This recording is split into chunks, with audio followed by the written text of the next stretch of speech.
দিন ছুটি ছিল, তার মধ্যে আজই শেষ দিন। এর জন্যই সকাল সকাল সবাইকে রেডি হতে বললেন তিনি। নূরজাহান সব গুছিয়ে তুষারকে ডেকে দিলেন। আগে আগে বাসায় পৌঁছে অনেক কাজ করতে হবে।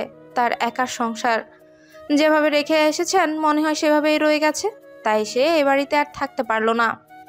সকালের নাস্তা করে ঘন্টাখানিক বাদেই তারা বের হবে, এমনটাই আজাদ সাহেব তাদেরকে জানিয়েছেন। আমেনা বেগম উসখুস করছে আর দুটো দিন ভাবিকে রেখে যেতে, কিন্তু তার এক কথা, না গেলে তাকে রান্না করে খাওয়াবে কে? আর খালি বাসায় ভালোও লাগে না, তাই সে বোনকে আদর করে বললেন, তোদের বাসা তো কয়েকদিন থাকলাম, এখন না হয় তুই আমাদের বাসায় গিয়ে ঘুরে আয়।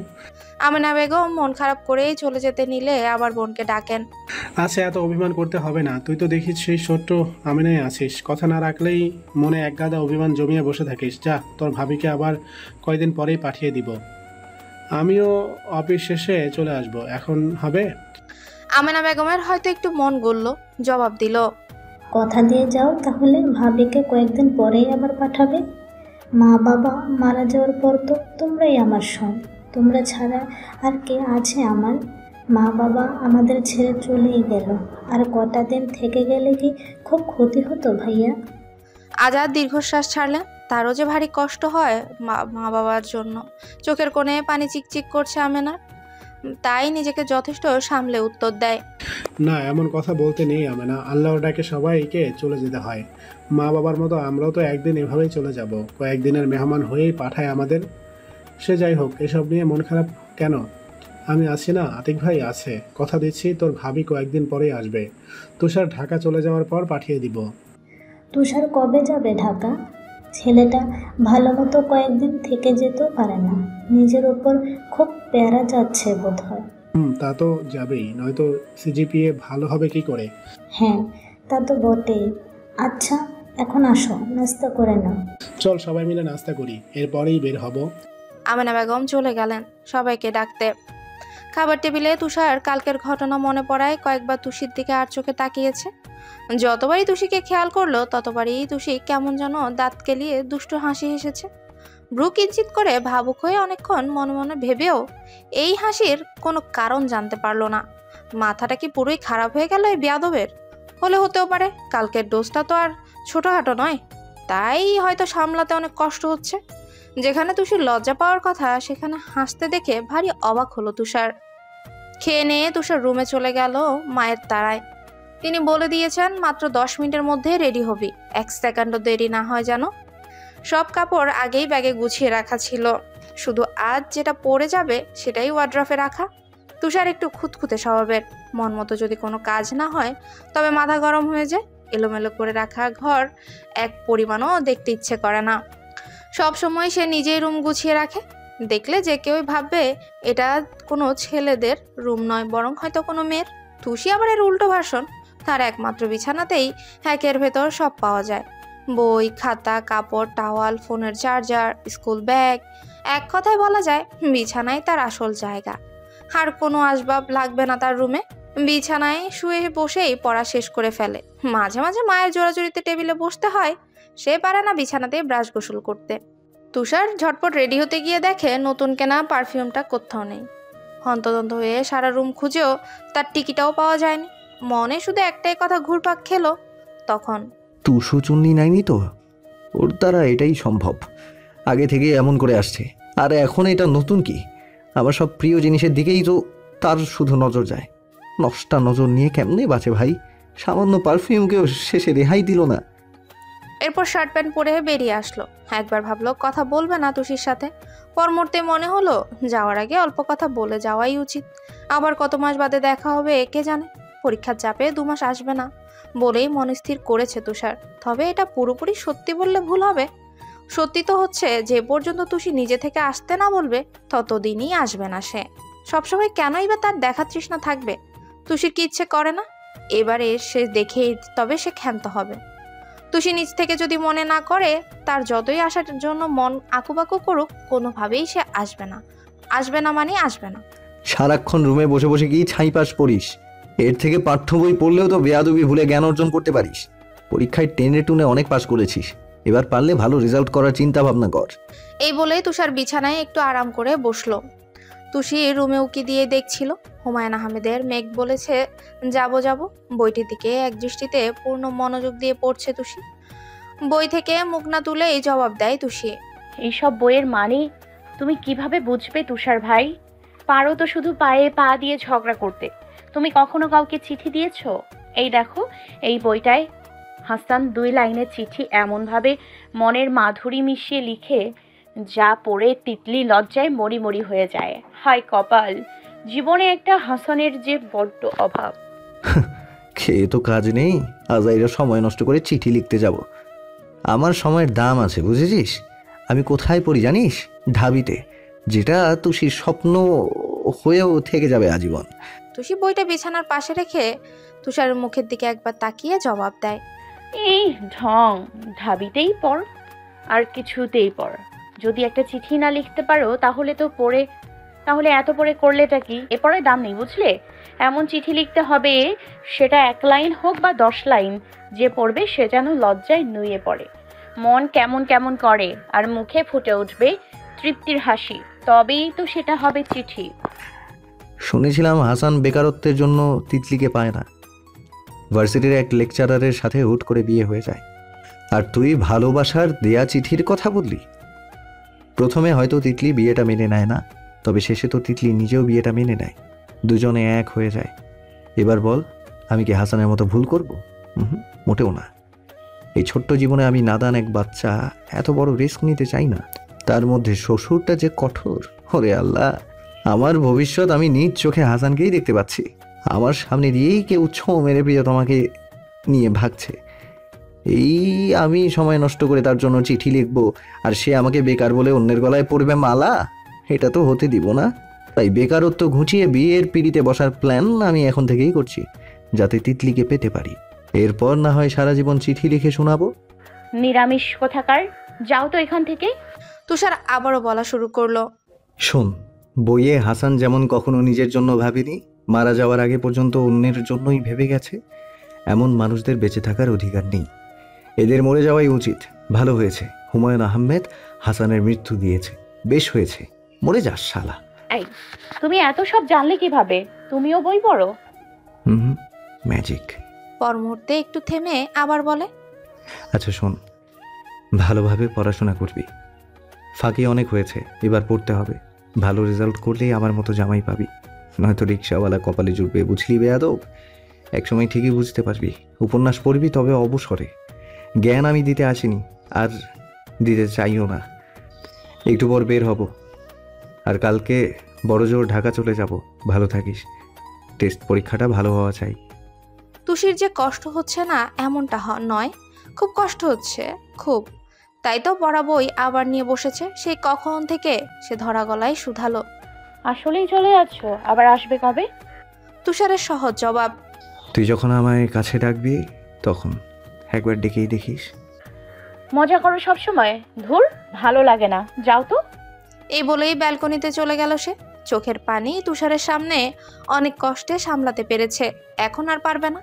চোখের পানি যে কারো কথা শুনে না, নাক টানছে আর চোখের কোণে দিয়ে পানি পড়ছে। তার কেন কষ্ট হচ্ছে সে বুঝতে পারছে না। তার তো খুশি হওয়ার কথা, আজ থেকে কেউ আর বিরক্ত করবে না, জ্বালাবে না। তবে কেন মন খারাপ হচ্ছে? এই বনমানুষটা কি জাদু জানে? তুষার ফুপানো শুনে ঠোঁটজোড়া গোল করে বড় দম নিল। এ কটা দিন দুজন তো আর ক্ষম একে অপরের সাথে লেগে থাকেনি, কষ্ট তো হবেই। যতই হোক মায়ায় জড়িয়ে আছে। তুষার ভাবলো, কাঁদুক, যত ইচ্ছে হয় কাঁদুক, কাঁদতে থাকুক, তবে বারবার কেঁদে কেটে আমাকেই মনে করুক। রুম ত্যাগ করে তুষার মাকে তাড়া দিল। এখানে সে আর বেশিক্ষণ থাকতে পারবে না। অদৃশ্য এক দেয়াল আষ্টে পৃষ্ঠে জড়িয়ে ধরবে, যেতে দিবে না। নূরজাহান রেডি হয়ে ড্রয়িং রুমেই আসলেন। সবাই সেখানেই আছে, ব্যাগ সব হাতে নিয়ে তুষার দাঁড়িয়ে। সবার কাছ থেকে বিদায় নেওয়ার সময় আজাদ হোসেন বলেন। আমেনা, তুমি আম্মু কোথায় তাকে যে দেখছি না, আমাকে কি বিদায় দিবে না? আমেনা বেগম তড়িঘড়ি করে চারপাশে খুঁজেও তুষিকে পেল না। অবশেষে তিনি ডাকতে ডাকতে দেখলো ব্যালকনিতে দাঁড়িয়ে আছে মনমরা হয়ে। কি রে ভাই, চলে যাচ্ছে, আমরা সবাই ওখানে, তুই একা একা এখানে পড়ে আছিস কেন? আক্কেল জ্ঞান কবে হবে শুনি? ভাগ্নিকে সে চোখে হারায়, আর তুই এভাবে ঘরকোনো হয়ে বসে আছিস। একদমে সব বলা শেষ করলেন তিনি। তুষি বিরক্ত হয়ে জবাব দিল, কি সমস্যা মা? আমি তো এক্ষুনি যাচ্ছিলাম। আর এভাবে তোমার ভাঙ্গা ক্যাসেট না চালালে হয় না। সব সময় ঘ্যান ঘ্যান ভালো লাগে না। এই বলেই গটগট করে হাঁটা দিল ড্রয়িং রুমের উদ্দেশ্যে। এমনি তার সবকিছু অসহ্য ঠেকছে, তার উপর মায়ের প্যানপ্যানানি, বিরক্তিকর। আমেনা বেগম এর পিছু পিছু এসে জোরে জোরে চিল্লিয়ে উঠল, কি বললি তুই? এতবার বেড়েছিস? আমাকে বলিস আমি ভাঙা ক্যাসেটের মতো ঘ্যান ঘ্যান করি? অসভ্য বেয়াদব হচ্ছিস দিন দিন। তুই আমাকে শেখাতে আসিস আমি তোর পেটে হয়েছি নাকি তুই আমার পেটে? ফাজিল মেয়ে একটা। সবাই হা হয়ে গেল এদের এহেন কাণ্ড দেখে। মামের দুটোই এক ধরনের, কেউ কারো থেকে কম না, একটা কথাও মাটিতে পড়তে দেয় না। গেটের কাছে এসে একে একে সবার কাছে বিদায় নিয়ে গাড়িতে উঠবে তারা। আজাদ হোসেন তুষির মাথায় হাত বুলিয়ে আদর করলেন। তুষিও জড়িয়ে ধরে চুপ করে দাঁড়িয়ে থাকলো। তুষু, মা মন দিয়ে পড়াশোনা করা চাই, কোনো হেলা খেলা নয়, পড়ার সাথে, ঠিক আছে? রেজাল্ট আমার মামুর মতোই ফাটাফাটি হওয়া চাই। মামা আগে বলো, তুমি আবার আসবে। ভালো লাগছে না। তুমি আসলে আমি কথা দিচ্ছি মন দিয়ে পড়বো। ধরে আসা গলায় মিনমিনিয়ে বলে উঠল তুষি।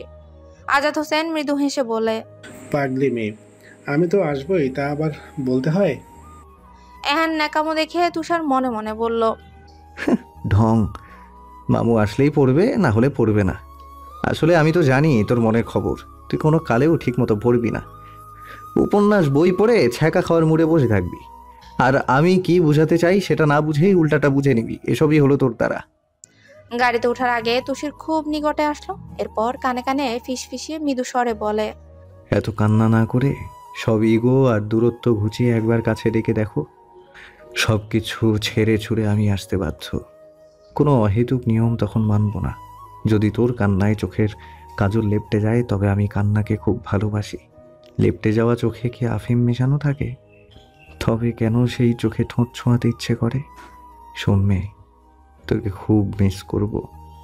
মনে পড়লে কবুতরের ঠোঁটে ছোট্ট একটা বার্তা পাঠিয়ে দিস। যদি তুই মন থেকে চাস, আমি বিদ্যুৎ গতিতে চলে আসব। আর হ্যাঁ, এই শহরে আমার আমানত রেখে যাচ্ছি, পারলে খুব যত্ন করে তার খেয়াল রাখিস, আগলে রাখিস। তুষির জবাব শোনার অপেক্ষা করলো না তুষার। এক মুহূর্ত দেরি না করে গাড়িতে উঠে বসলো। গাড়ি চললো নিজ গতিতে। এদিকে সেই শান্ত স্বরে কথাগুলো এখনো ভীষণ কানে বাজছে তুষির। ডুকরে কেঁদে দিল সে। অস্পষ্ট স্বরে বলল, তোমার আমানত এ শহরে খুব যত্নে থাকবে। কখনো তার খেয়ানত হবে না তুষার ভাই। তুষারের জিনিসে হাত দেবে এত বড় সাধ্বিকার। আমিও যে তোমাকে অনেক অনেক মিস করব তুষার ভাই। তুমি আমার থেকে পার পাবে না কোনোদিন। আমাকে জ্বালানোর জন্য তোমাকে আসতেই হবে, বারবার, চিরকাল। চারপাশে নিরিবিলি পরিবেশ, ফুরফুরে বাতাস বইছে আর সকাল থেকে। কাল শেষ রাতের দিকে বৃষ্টি হওয়ায় চারিদিকে ভেজা মাটির স্যাঁতস্যাঁতে গন্ধ আসছে নাকে। স্নিগ্ধ বৃষ্টিতে পরিবেশ হয়ে আছে শীতল। সূর্যের মিষ্টি কিরণে বারবার জানান দিচ্ছে, এই দেখো কি সুন্দর মিঠা মিঠা রোদ উঠেছে, তোমরা সবাই গায়ে মাখো। মেঘগুলো আকাশের বুকে এদিক সেদিক ঘুরে বেড়াচ্ছে। খুব ভালো ঘুম হওয়ার জন্য এর থেকে বেস্ট ওয়েদার আর একটাও হয় না। তুষিও ঘুমোচ্ছে বেশ আয়েশ করে। এই ওঠ, ওঠ বলছি। ফাজিল মেয়ে, স্কুলে যাওয়ার খবর নেই, শুধু ঘুমানোর ধান্দা। আর কত পরে পরে ঘুমাবি শুনি? উঠবি নাকি বাড়ি দেবো ঝাড়ু দিয়ে? রিমির পা ধোয়া পানিও তো খেতে পারিস। তোর একই বয়সের, তার কেমন সব দিকে ফিটফাট, আর তুই সব দিকেই জঘন্য। রুমের কি অবস্থা! একজন লোক যদি আসে বলবে এই ঘরের মানুষ না, জঙ্গলে থাকে। কবে শিখবি পরিপাটি? আমেনা বেগম একদমে বকবকানি বন্ধ করলেন।